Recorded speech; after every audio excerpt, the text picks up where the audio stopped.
ಬಹುಶಃ ಈ ದಿಕ್ಕಿನಲ್ಲಿ ಪೊಲಿಟಿಕಲ್ ಪಾರ್ಟೀಸ್ ನೋಡಬೇಕೇ ಹೊರತು ಜಾತಿಗಳನ್ನ ವೋಟ್ ಬ್ಯಾಂಕ್ ಆಗಿ ಕ್ರಿಯೇಟ್ ಮಾಡಿಕೊಳ್ಳುವಂತ ಪ್ರವೃತ್ತಿ ಇದೆಯಲ್ಲ, ವಿಶೇಷವಾಗಿ ಭಾರತೀಯ ಜನತಾ ಪಾರ್ಟಿಯವರಿಗೆ ಶೋಭೆ ತರುವಂತದ್ದಲ್ಲ. ನಾನು ಕೇಳ್ತೇನೆ ಒಂದೇ ಪ್ರಶ್ನೆ, ಯಾಕ್ರಿ 9th ಶೆಡ್ಯೂಲ್ಗೆ ಸೇರಿಸಬೇಕು ಅಂತ ನೀವು ಪತ್ರ ಬರುತ್ತೆ. ಅವಾಗ ಯಾವ ಕೇಸು ಇರಲಿಲ್ಲ. Why? Tell me, what was the reason? ಈಗ ಯಾಕೆ ಹೇಳ್ತಾ ಇದ್ದೀರಿ 9th ಶೆಡ್ಯೂಲ್ ಆಮೇಲೆ ನೋಡ್ತೀವಿ ಅಂತ? ಅರೆ, ಮೋದಿಯವರ ಮನಸ್ಸು ಮಾಡಿದ್ರೆ 24 hours ಅಲ್ಲಿ 9th ಶೆಡ್ಯೂಲ್ಗೆ ಸೇರಿಸಲಿಕ್ಕೆ ಅವಕಾಶ ಇದೆ. ಏನ್ರಿ ಮಾಡ್ತಾ ಇದ್ರಿ ವಿಜಯೇಂದ್ರ ಅವರೇ? ಏನ್ ಮಾಡ್ತಾ ಇದ್ರಿ ಮಿಸ್ಟರ್ ಅಶೋಕ್ ಅವರೇ? ಏನ್ ಮಾಡ್ತಾ ಇದ್ರಿ ಮಿಸ್ಟರ್ ಜೋಶಿ ಅವರೇ, ಸೋಮಣ್ಣ ಅವರೇ, ಶೋಭಾ ಕರಂದಾಜೆ ಅವರೇ, ಕುಮಾರಸ್ವಾಮಿ ಅವರೇ? ಅತ್ಯಂತ ವಿನಮ್ರವಾಗಿ ವಿನಂತಿಸ್ತೇನೆ, ಈ ಜಾತಿಗಳನ್ನು ಒಡೆದಾಡುವಂಥದ್ದು, ವೋಟ್ ಬ್ಯಾಂಕ್ ಮಾಡಿಕೊಳ್ಳುವಂತ ಪ್ರವೃತ್ತಿಯನ್ನ ಬಿಟ್ಟು ಸಂವಿಧಾನದ ಹಕ್ಕಾಗಿರುವಂತ ಈ ಮೀಸಲಾತಿ ನಾವು ಪ್ರಾಣ ಬೇಕಾದರೂ ಬಿಟ್ಟೇವೆ ಹೊರತು ಮೀಸಲಾತಿಯನ್ನ ಬಿಡುವುದಿಲ್ಲ. ಮೀಸಲಾತಿ ಯಾರಪ್ಪನ ಸೊತ್ತಲ್ಲ, ಒಂದು ಜಾತಿಯ ಸೊತ್ತಲ್ಲ. ಸಂವಿಧಾನದ ಆರ್ಟಿಕಲ್ 341, 342 ಕೆಳಗಡೆ ಯಾರೆಲ್ಲ ಎಲಿಜಿಬಿಲಿಟಿ ಇದೆ ಅಂತವ್ರು SC-ನೂ ಆಗ್ಬೋದು, ST-ನೂ ಆಗ್ಬೋದು, 340 ನಲ್ಲಿ OBC-ನೂ ಆಗ್ಬೋದು. ನಾವ್ಯಾರು ಸಹ ಪೊಲಿಟಿಕಲ್ ಅಡ್ವಾಂಟೇಜ್ಗೋಸ್ಕರ ಹೋರಾಟ ಮಾಡ್ತಾ ಇರುವಂತಾರಲ್ಲ. ಸೊ ದಯಮಾಡಿ ಎಲ್ಲ ಪೊಲಿಟಿಕಲ್ ಪಾರ್ಟೀಸ್ ಅಲ್ಲಿ ವಿನಂತಿ ಮಾಡ್ತೇನೆ, ಜಾತಿಗಳನ್ನ ರಾಜಕಾರಣಕ್ಕೋಸ್ಕರ ದುರ್ಬಳಕೆ ಮಾಡ್ಕೊಳ್ಳೋಕೆ ಹೋಗಬೇಡಿ. ಈ ಜನರ ಹಕ್ಕುಗಳ ರಕ್ಷಣೆ ಮಾಡುವಂಥದಕ್ಕೆ ತಾವು ಮುಂದಾಗಬೇಕು ಅಂತೇಳಿ ಅತ್ಯಂತ ಆಗ್ರಹಪೂರ್ವಕವಾಗಿ ಎಲ್ಲ ಪೊಲಿಟಿಕಲ್ ಪಾರ್ಟೀಸ್ಗೂ ಸಹ ನಾನು ಆಗ್ರಹ ಮಾಡಲಿಕ್ಕೆ ಬಯಸ್ತೇನೆ. ಮಹರ್ಷಿ ವಾಲ್ಮೀಕಿ ರಾಮಾಯಣದಲ್ಲಿ ಈ ರೀತಿಯ ಎಲ್ಲ ಸಮಸ್ಯೆಗಳಿಗೆ ಪರಿಹಾರವನ್ನು ತೋರಿದ್ದಾರೆ. ಇದನ್ನು ಅರ್ಥ ಮಾಡಿಕೊಳ್ಳದೆ ಇರುವಂತ ಪ್ರೊಫೆಸರ್ ಭಗವಾನ್ ರವರು ವಿನಾಕಾರಣ ಒಂದು ಕಡೆ ಈ ವರ್ಗದ ಜನರ ಮೇಲೆ ಅವರು ಮಾತಾಡುವಂತದ್ರಿಂದ ಮಹರ್ಷಿ ವಾಲ್ಮೀಕಿ ವಂಶಸ್ಥರಿಗೆ ಅಪಮಾನ ಮಾಡ್ತಾ ಇದ್ದೀರಿ. ಮಹರ್ಷಿ ವಾಲ್ಮೀಕಿಯ ವಿಚಾರಧಾರೆಗಳಲ್ಲಿ ನಂಬಿಕೆ ಇಟ್ಕೊಂಡಿರ್ತಕ್ಕಂಥ ವಿವಿಧ ಧರ್ಮಗಳ, ವಿವಿಧ ಜಾತಿಗಳ ಜನರಿಗೆ ಅಪಮಾನ ಮಾಡ್ತಾ ಇದ್ದೀರಿ. ಅದು ಯಾವುದೋ ಶಂಭುಕನ ಒಂದು ಪ್ರಕರಣವನ್ನ ಮನಸ್ಸಿನಲ್ಲಿ ಇಟ್ಟುಕೊಂಡು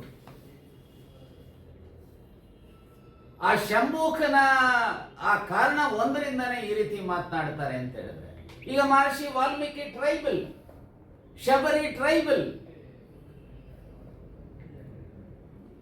ಸೊ ಹೀಗಿರ್ಬೇಕಾದ್ರೆ ಅನೇಕರು ಇವನ್ ಆ ವಾನರ ಸೈನ್ಯ ಸುಮಾರು 100 ಕೋಟಿಗೂ ಹೆಚ್ಚು ವಾನರ ಸೈನ್ಯ, ಕರಡಿ ಸೈನ್ಯ ಸೀತಾನ್ವೇಷಣೆಗೆ ಹೋದಂಥದ್ದು. ಅಲ್ಲಿ ಇಡೀ ರಾಮಾಯಣದಲ್ಲಿ ಶೂದ್ರ ವರ್ಗದ ಜನರ ಪ್ರಾಮುಖ್ಯತೆಯನ್ನು ಸಹ ಅಲ್ಲಿ ಸ್ಪಷ್ಟ. ಈಗ ಉದಾಹರಣೆಗೆ ಸೀತೆ ಯಾವ ಜಾತಿಯವರು ಹೇಳ್ತಾರೆ ಇವರು ಭಗವಾನ್ ರವರು? ಸೀತೆಯ ನಿಜವಾದಂತ ಜನ್ಮ ಕೊಟ್ಟಂತ ತಂದೆ ತಾಯಿ ಯಾರು ಅನ್ನೋದು ಯಾರಿಗೂ ಗೊತ್ತಿಲ್ಲ. ಅವರು ಯಜ್ಞ ಯಾಗಾದಿಗಳನ್ನು ಮಾಡುವಂಥದಕ್ಕೆ ಭೂಮಿ ಅದ ಮಾಡ್ತಾ ಇರಬೇಕಾದ್ರೆ ಸಿಕ್ಕಂತ ಮಗುವುದು. ತಂದೆ ತಾಯಿನೇ ಗೊತ್ತಿಲ್ಲ ಅಂದ್ಮೇಲೆ ಯಾವ ಜಾತಿ ಅಂತ ಹೇಗೆ ಗೊತ್ತಾಗ ಸಾಧ್ಯ? ಆದ್ರೆ ಮಹರ್ಷಿ ವಾಲ್ಮೀಕಿ ತನ್ನ ರಾಮಾಯಣದ ಮೂಲಕ ಸ್ಪಷ್ಟ ಸಂದೇಶ ಕೊಟ್ಟಿದ್ದಾರೆ, ಜಾತಿ ಮುಖ್ಯ ಅಲ್ಲ, ನಿಮ್ಮ ಆದರ್ಶ ಬದುಕಿದೆಯಲ್ಲ ಅದು ಆದರ್ಶವಾಗಿರುತ್ತೆ ಸಮಾಜಕ್ಕೆ ಅನ್ನುವಂತಹ ಸಂದೇಶವನ್ನು ಕೊಡುವಂಥದಕ್ಕೆ ಸೊ ಸೀತೆಯ ಸ್ಪಷ್ಟವಾದಂತಹ ಪಾತ್ರವನ್ನ ಚಿತ್ರಿಸಿರ್ತಕ್ಕಂಥದ್ದು. ಇದನ್ನ ಅರ್ಥ ಮಾಡ್ಕೊಳ್ಳದೆ ಸೊ ಈ ರೀತಿಯ ಮನಸ್ಸಿಗೆ ಬಂದಂತೆ ಒಂದು ಹಂತದಲ್ಲಿ ನಾರಾಯಣಾಚಾರ್ಯ ಅಂತ ಹೇಳಿ ಒಬ್ಬರಿದ್ರು, ಅವರು ಇದೇ ರೀತಿ ಲೂಸ್ ಆಗಿ ಮಾತನಾಡ್ತಾ ಇದ್ರು. ಮಹರ್ಷಿ ವಾಲ್ಮೀಕಿ ಆ ನಾಯಕ್ ಸಮಾಜದವರೇ ಅಲ್ಲ ಅನ್ನೋಷ್ಟರ ಮಟ್ಟಿಗೆ ಮಾತನಾಡಿದಂತ ವ್ಯಕ್ತಿ. ಸೊ ಈಗ ಇನ್ನೊಬ್ರು ಈಗ ಇತ್ತೀಚೆಗೆ ಈ ಭಗವಾನ್ ರವರು ಈ ರೀತಿಯ ಲೂಸು ಮಾತುಗಳನ್ನು ಮಾತನಾಡ್ತಕ್ಕಂಥ, ನಮ್ಮ ನಂಬಿಕೆಗಳಿಗೆ, ನಮ್ಮ ಧಾರ್ಮಿಕ ನಂಬಿಕೆಗಳಿಗೆ ಧಕ್ಕೆ ತರುವಂತ, ನಮ್ಮ ಭಾವನೆಗಳಿಗೆ ತರುವಂತ ಪ್ರಯತ್ನಗಳನ್ನೇನು ಭಗವಾನ್ ರವರು ಮಾಡ್ತಾ ಇದ್ದಾರೆ, ಇದನ್ನ ಸರ್ಕಾರವು ಸಹ ತೀವ್ರತರವಾಗಿ ಪರಿಗಣಿಸಬೇಕಾಗುತ್ತೆ. ಸೊ ಇವರ ಮೇಲೆ ಸೂಕ್ತವಾದಂತಹ ಕ್ರಮ ಜರುಗಿಸಬೇಕಾದ್ರೆ ಈಗಾಗಲೇ ಅನೇಕ ಕಡೆ ಕೇಸುಗಳು ಸಹ ದಾಖಲಾಗಿದೆ ಅವ್ರ ಮೇಲೆ. ಎರಡನೇದು, ಭಗವಾನ್ ರವರಿಗೆ ಏನಾದ್ರೂ ಸಹ ಒಂದು ಶ್ಲೋಕ ಇದೆ, ವಿದ್ಯಾ ದದಾತಿ ವಿನಯಂ ವಿನಯ ದಾತಿ ಪಾತ್ರತ ಅಂತೇಳಿ ಇವ್ರ ಪ್ರೊಫೆಸರ್ ಬೇರೆ. ವಿದ್ಯಾ ದದಾತಿ ವಿನಯಂ, ವಿದ್ಯೆಯಿಂದ ವಿನಯ ಬರುತ್ತೆ, ವಿನಯದಿಂದ ಗೌರವಿಸ್ಕೊಳ್ತಾರೆ ಅಂತೇಳಿ. ನಿಮ್ಗೆ ಏನಾದರೂ ಸ್ವಲ್ಪನಾದ್ರೂ ಆ ವಿದ್ವತ್ ಅನ್ನುವಂಥದ್ದು ಇದ್ರೆ ನಮ್ಮ ಭಾವನೆಗಳ ಜೊತೆನಲ್ಲಿ ಚೆಲ್ಲಾಟ ಆಡಿರೋದಕ್ಕೆ ಇಡೀ ಸಮಸ್ತ ಮನುಕುಲದ ಕ್ಷಮೆಯನ್ನು ನೀವು ಯಾಚಿಸಬೇಕು.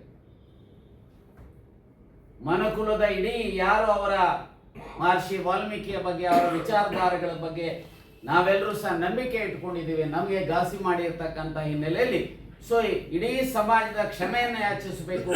ಇಲ್ಲ ಅಂತಂದ್ರೆ ಅವ್ರ ಮೇಲೆ ಸೂಕ್ತವಾದಂತ ಕ್ರಮ ಸರ್ಕಾರ ಜರುಗಿಸಬೇಕು ಅಂತ ಹೇಳಿ ಒತ್ತಾಯ ಮಾಡ್ತಾರೆ.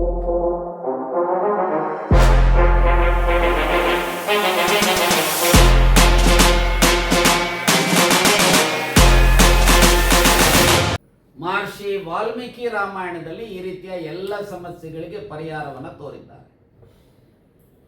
ಇದನ್ನು ಅರ್ಥ ಮಾಡಿಕೊಳ್ಳದೆ ಇರುವಂತ ಪ್ರೊಫೆಸರ್ ಭಗವಾನ್ ರವರು ವಿನಾಕಾರಣ ಒಂದು ಕಡೆ ಈ ವರ್ಗದ ಜನರ ಮೇಲೆ ಅವರು ಮಾತಾಡುವಂತದ್ರಿಂದ ಮಹರ್ಷಿ ವಾಲ್ಮೀಕಿ ವಂಶಸ್ಥರಿಗೆ ಅಪಮಾನ ಮಾಡ್ತಾ ಇದ್ದೀರಿ. ಮಹರ್ಷಿ ವಾಲ್ಮೀಕಿಯ ವಿಚಾರಧಾರೆಗಳಲ್ಲಿ ನಂಬಿಕೆ ಇಟ್ಕೊಂಡಿರ್ತಕ್ಕಂಥ ವಿವಿಧ ಧರ್ಮಗಳ ವಿವಿಧ ಜಾತಿಗಳ ಜನರಿಗೆ ಅಪಮಾನ ಮಾಡ್ತಾ ಇದ್ದೀರಿ. ಅದು ಯಾವುದೋ ಶಂಭುಕನ ಒಂದು ಪ್ರಕರಣವನ್ನ ಮನಸ್ಸಿನಲ್ಲಿ ಇಟ್ಟುಕೊಂಡು ಆ ಶಂಭುಕನ ಆ ಕಾರಣ ಒಂದರಿಂದಾನೇ ಈ ರೀತಿ ಮಾತನಾಡ್ತಾರೆ ಅಂತ ಹೇಳಿದ್ರೆ, ಈಗ Maharshi Valmiki tribal, Shabari tribal. So ಹೀಗಿರ್ಬೇಕಾದ್ರೆ ಅನೇಕರು ಇವನ್ ಆ ವಾನರ ಸೈನ್ಯ ಸುಮಾರು 100 ಕೋಟಿಗೂ ಹೆಚ್ಚು ವಾನರ ಸೈನ್ಯ, ಕರಡಿ ಸೈನ್ಯ ಸೀತಾನ್ವೇಷಣೆಗೆ ಹೋದಂಥದ್ದು. ಅಲ್ಲಿ ಇಡೀ ರಾಮಾಯಣದಲ್ಲಿ ಶೂದ್ರ ವರ್ಗದ ಜನರ ಪ್ರಾಮುಖ್ಯತೆಯನ್ನು ಸಹ ಅಲ್ಲಿ ಸ್ಪಷ್ಟ. ಈಗ ಉದಾಹರಣೆಗೆ ಸೀತೆ ಯಾವ ಜಾತಿಯವರು ಹೇಳ್ತಾರೆ ಇವರು ಭಗವಾನ್ ರವರು, ಸೀತೆಯ ನಿಜವಾದಂತ ಜನ್ಮ ಕೊಟ್ಟಂತ ತಂದೆ ತಾಯಿ ಯಾರು ಅನ್ನೋದು ಯಾರಿಗೂ ಗೊತ್ತಿಲ್ಲ. ಅವರು ಯಜ್ಞ ಯಾಗಾದಿಗಳನ್ನು ಮಾಡುವಂಥದಕ್ಕೆ ಭೂಮಿ ಅದ ಮಾಡ್ತಾ ಇರಬೇಕಾದ್ರೆ ಸಿಕ್ಕಂತ ಮಗುವುದು. ತಂದೆ ತಾಯಿನೇ ಗೊತ್ತಿಲ್ಲ ಅಂದ್ಮೇಲೆ ಯಾವ ಜಾತಿ ಅಂತ ಹೇಗೆ ಗೊತ್ತಾಗ ಸಾಧ್ಯ? ಆದ್ರೆ ಮಹರ್ಷಿ ವಾಲ್ಮೀಕಿ ತನ್ನ ರಾಮಾಯಣದ ಮೂಲಕ ಸ್ಪಷ್ಟ ಸಂದೇಶ ಕೊಟ್ಟಿದ್ದಾರೆ, ಜಾತಿ ಮುಖ್ಯ ಅಲ್ಲ, ನಿಮ್ಮ ಆದರ್ಶ ಬದುಕಿದೆಯಲ್ಲ ಅದು ಆದರ್ಶವಾಗಿರುತ್ತೆ ಸಮಾಜಕ್ಕೆ ಅನ್ನುವಂತಹ ಸಂದೇಶವನ್ನು ಕೊಡುವಂಥದಕ್ಕೆ ಸೊ ಸೀತೆಯ ಸ್ಪಷ್ಟವಾದಂತಹ ಪಾತ್ರವನ್ನ ಚಿತ್ರಿಸಿರ್ತಕ್ಕಂಥದ್ದು. ಇದನ್ನ ಅರ್ಥ ಮಾಡ್ಕೊಳ್ಳದೆ ಸೊ ಈ ರೀತಿಯ ಮನಸ್ಸಿಗೆ ಬಂದಂತೆ ಒಂದು ಹಂತದಲ್ಲಿ ನಾರಾಯಣಾಚಾರ್ಯ ಅಂತ ಹೇಳಿ ಒಬ್ಬರಿದ್ರು, ಅವರು ಇದೇ ರೀತಿ ಲೂಸ್ ಆಗಿ ಮಾತನಾಡ್ತಾ ಇದ್ರು. ಮಹರ್ಷಿ ವಾಲ್ಮೀಕಿ ಆ ನಾಯಕ ಸಮಾಜದವರೇ ಅಲ್ಲ ಅನ್ನೋಷ್ಟರ ಮಟ್ಟಿಗೆ ಮಾತನಾಡಿದಂತ ವ್ಯಕ್ತಿ. ಸೊ ಈಗ ಇನ್ನೊಬ್ರು ಈಗ ಇತ್ತೀಚೆಗೆ ಈ ಭಗವಾನ್ ರವರು ಈ ರೀತಿಯ ಲೂಸು ಮಾತುಗಳನ್ನು ಮಾತನಾಡ್ತಕ್ಕಂಥ ನಮ್ಮ ನಂಬಿಕೆಗಳಿಗೆ, ನಮ್ಮ ಧಾರ್ಮಿಕ ನಂಬಿಕೆಗಳಿಗೆ ಧಕ್ಕೆ ತರುವಂತ, ನಮ್ಮ ಭಾವನೆಗಳಿಗೆ ತರುವಂತ ಪ್ರಯತ್ನಗಳನ್ನೇನು ಭಗವಾನ್ ರವರು ಮಾಡ್ತಾ ಇದ್ದಾರೆ, ಇದನ್ನ ಸರ್ಕಾರವು ಸಹ ತೀವ್ರತರವಾಗಿ ಪರಿಗಣಿಸಬೇಕಾಗುತ್ತೆ. ಸೊ ಇವರ ಮೇಲೆ ಸೂಕ್ತವಾದಂತ ಕ್ರಮ ಜರುಗಿಸಬೇಕಾದ್ರೆ ಈಗಾಗಲೇ ಅನೇಕ ಕಡೆ ಕೇಸುಗಳು ಸಹ ದಾಖಲಾಗಿದೆ ಅವ್ರ ಮೇಲೆ. ಎರಡನೇದು ಭಗವಾನ್ ರವರಿಗೆ ಏನಾದ್ರೂ ಸಹ ಒಂದು ಶ್ಲೋಕ ಇದೆ, ವಿದ್ಯಾ ದದಾತಿ ವಿನಯಂ ವಿನಯ ದಾತಿ ಪಾತ್ರತ ಅಂತೇಳಿ ಇವ್ರ ಪ್ರೊಫೆಸರ್ ಬೇರೆ. ವಿದ್ಯಾ ದದಾತಿ ವಿನಯಂ, ವಿದ್ಯೆಯಿಂದ ವಿನಯ ಬರುತ್ತೆ, ವಿನಯದಿಂದ ಗೌರವಿಸ್ಕೊಳ್ತಾರೆ ಅಂತೇಳಿ. ನಿಮ್ಗೆ ಏನಾದ್ರೂ ಸ್ವಲ್ಪನಾದ್ರೂ ಆ ವಿದ್ವತ್ ಅನ್ನುವಂಥದ್ದು ಇದ್ರೆ ನಮ್ಮ ಭಾವನೆಗಳ ಜೊತೆನಲ್ಲಿ ಚೆಲ್ಲಾಟ ಆಡಿರೋದಕ್ಕೆ ಇಡೀ ಸಮಸ್ತ ಮನುಕುಲದ ಕ್ಷಮೆಯನ್ನು ನೀವು ಯಾಚಿಸಬೇಕು. ಮನುಕುಲದ ಇಡೀ ಯಾರು ಅವರ ಮಹರ್ಷಿ ವಾಲ್ಮೀಕಿಯ ಬಗ್ಗೆ, ಅವರ ವಿಚಾರಧಾರೆಗಳ ಬಗ್ಗೆ ನಾವೆಲ್ಲರೂ ಸಹ ನಂಬಿಕೆ ಇಟ್ಕೊಂಡಿದ್ದೀವಿ, ನಮಗೆ ಘಾಸಿ ಮಾಡಿರ್ತಕ್ಕಂಥ ಹಿನ್ನೆಲೆಯಲ್ಲಿ ಸೊ ಇಡೀ ಸಮಾಜದ ಕ್ಷಮೆಯನ್ನು ಯಾಚಿಸಬೇಕು. ಇಲ್ಲ ಅಂತಂದ್ರೆ ಅವ್ರ ಮೇಲೆ ಸೂಕ್ತವಾದಂತ ಕ್ರಮ ಸರ್ಕಾರ ಜರುಗಿಸಬೇಕು ಅಂತ ಹೇಳಿ ಒತ್ತಾಯ ಮಾಡ್ತಾರೆ.